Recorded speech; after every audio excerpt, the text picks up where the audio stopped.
This video is brought to you by the Evo 1 basketball, courtesy of Shooters Rev. An audible sensor inside of the ball lets you know when you get perfect rotation, and that way you can increase your muscle memory. This ball is a must-have for developing proper shooting mechanics. Just click the link in the description or visit them at shootersrev.com. And to make it even better, the ball's official size and weight, so you can train and play actual games with it. Head to shootersrev.com and pick up your ball today. And to help us out, use the coupon code SHOTMEC10, and that'll get you 10% off.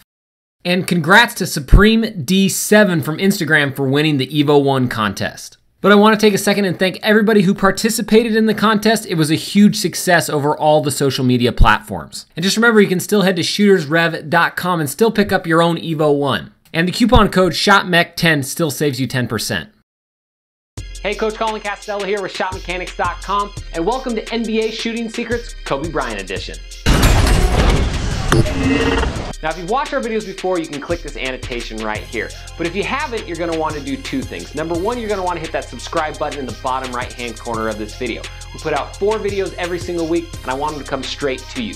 Number two, I want you to get a free copy of our 10-minute shooting trainer by clicking right up here.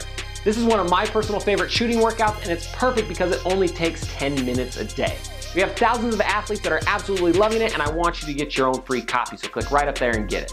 All right, so let's jump right into it and learn what makes Kobe Bryant such a deadly shooter. And the first thing I want to talk about are his thumbs. All right, so Kobe has a great relationship between his guide hand and his shooting hand. And we like to call it T-thumbs because if you drew an arrow from both thumbs, it should make a T. Kobe does an awesome job of this, and that's one reason why it doesn't push the ball off course. This T-thumbs approach is a great way to make sure your hand's on the side of the ball and not wrapping around the front or around the top. So no matter the position that he's shooting in, his thumbs always make that T as the ball comes up on his approach. All right, the second thing I'm gonna break down is his set point. So Kobe's set point is a little bit different from what I like to teach shooters, but it works for him, so that's all right. Generally, Kobe's set point is much higher than most players, kind of above his head. This kind of makes it so it doesn't follow the triple 90 rule that we like, and it does make him a two-motion shooter, meaning the ball goes back before it goes forward. Now, being a two-motion shooter works, but we don't necessarily recommend it just because it helps to be bigger and stronger. I was looking at clips, and one reason why I think Kobe's developed kind of a high set point is because he takes a lot of challenge shots. He's constantly shooting fadeaways and in traffic and double teamed. So by having this higher set point, it actually gives him better separation between the defender and the ball. Now, he has a higher set point than most great shooters. But one thing you want to be careful of is he's probably quite a bit stronger than you and a lot taller than you are most likely. So this set point may or may not work for you. If above your forehead's too high, feel free to bring it down so it's closer to around your eyebrow level. And the last key point I want to talk about is his guide finger.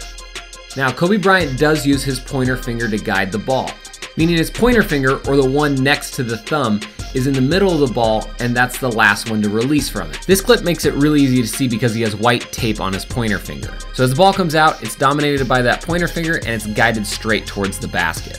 So maybe you can add this trick to your game. Just make sure that your pointer finger, or whatever one you decide to make dominant, gets to the middle of the ball. Shooting's all about center and vertical alignment, and if you can get your finger to the middle of the ball, that definitely helps. Now, Kobe Bryant does use his pointer finger to guide the ball. Now, before we get into this giant finger debate about the pointer finger versus the middle finger versus what's right, what's wrong, it doesn't matter. Whatever's the most comfortable for you. For Kobe Bryant, the pointer finger works great. I like to teach the middle finger as the last finger to release from the ball, just because we're generally not all 6 feet 6 inches tall and have a giant pointer finger to guide the ball with. But I do have multiple athletes that I train that the pointer finger is the most comfortable. So instead of trying to force them into my middle finger approach, we roll with the pointer finger because it works for them. And that's the number one thing you can do with your shot. It's gotta be comfortable. So don't force yourself into something just because somebody says you should. Now, don't forget, you can connect with me anytime on Instagram at Twitter at Shot Mechanics. I love watching the Splash Army grow and hearing from you guys. It kind of keeps me motivated and keeps the ball rolling. All right, now go get some buckets like Kobe Bryant, and I will see you on Monday for our drill of the week.